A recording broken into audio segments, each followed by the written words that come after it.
kesetaraan gender adalah pandangan bahwa semua orang harus mendapatkan perlakuan yang sama dan setara dan tidak didiskriminasi berdasarkan identitas gender yang bersifat kodratif.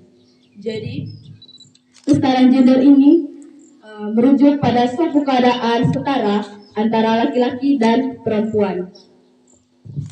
Lalu, tujuan dari adanya kesetaraan gender ini adalah agar semua orang mendapatkan perlakuan yang sama dan memperoleh keadilan, baik itu dalam lingkungan keluarga, masyarakat, dan bernegara.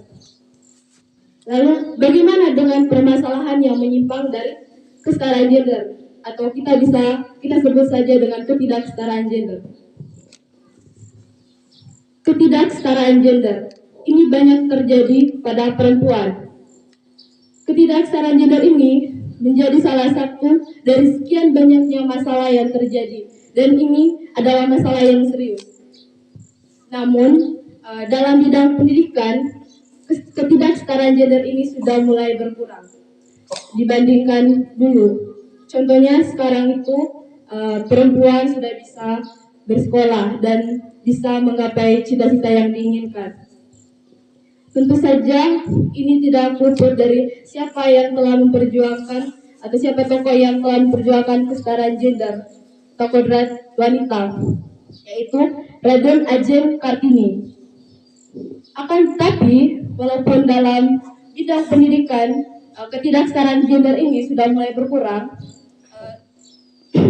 dalam bidang lainnya itu masih ada masalah yang menyimpang dari kesetaraan gender atau masih ada masalah terkait dengan ketidaksetaraan gender.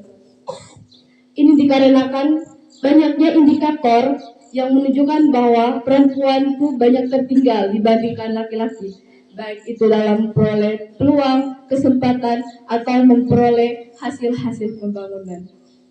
Lalu, apa faktor yang menyebabkan ketidaksetaraan gender ini terjadi? Ada 4 faktor di sini. Yang pertama yaitu pelabelan sifat-sifat tertentu atau stereotipe.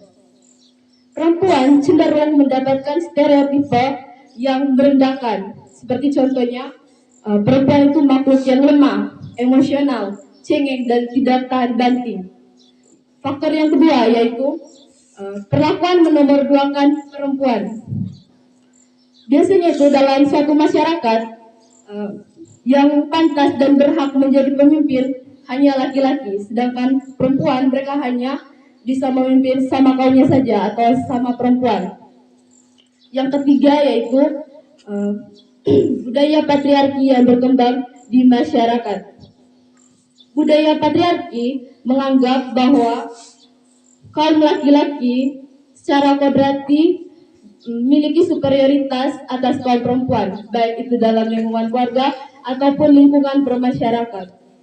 Yang keempat yaitu tindakan kekerasan atau violence terhadap perempuan. Karena tadi perempuan dianggap manusia atau makhluk yang lemah secara fisik, jadi mereka itu seringkali mengalami kekerasan, entah itu pemukulan, pelecehan seksual, hingga pemerkosaan. Akibatnya, perempuan dan bahkan anak perempuan, mereka harus menanggung beban yang paling berat di sini. Entah mereka itu merasa ditindas, terkekang, dan pergerakannya itu terbatas. Dan tentu saja hal ini dapat merugikan semua orang. Jadi, bagaimana dengan solusi untuk mengatasi ketidaksetaraan yang terjadi? Ada 3 solusi di sini. Yang pertama, memberi lowongan peran kepada perempuan dalam seluruh ruang lingkup dunia tanpa adanya batasan dan hambatan. Yang kedua yaitu memberdayakan perempuan melalui peningkatan kualitas hidup, peran, dan kedudukan. Yang ketiga yaitu menciptakan hubungan sosial yang baik antara laki-laki dan perempuan, baik itu di lingkungan keluarga, masyarakat, dan bernegara. Jadi, kesetaraan gender ini merupakan persoalan pokok suatu tujuan pembangunan yang memiliki nilai tersendiri. Jadi, persoalan tentang kesetaraan gender ini sangat penting dan harus terus kita perhatikan karena sesuai dengan tujuannya sendiri tadi, yaitu agar semua orang itu atau setiap orang mendapatkan perlakuan yang sama dan adil, baik itu dalam lingkungan keluarga, bermasyarakat, dan bernegara. Dan itu dapat mempengaruhi keteraturan dalam suatu kehidupan. Baik, itu saja hal-hal yang bisa saya sampaikan terkait dengan kesetaraan gender pada pagi hari ini. Semoga hal ini bisa bermanfaat untuk kita semua. Akhir kata saya ucapkan sekian dan terima kasih. Selamat pagi.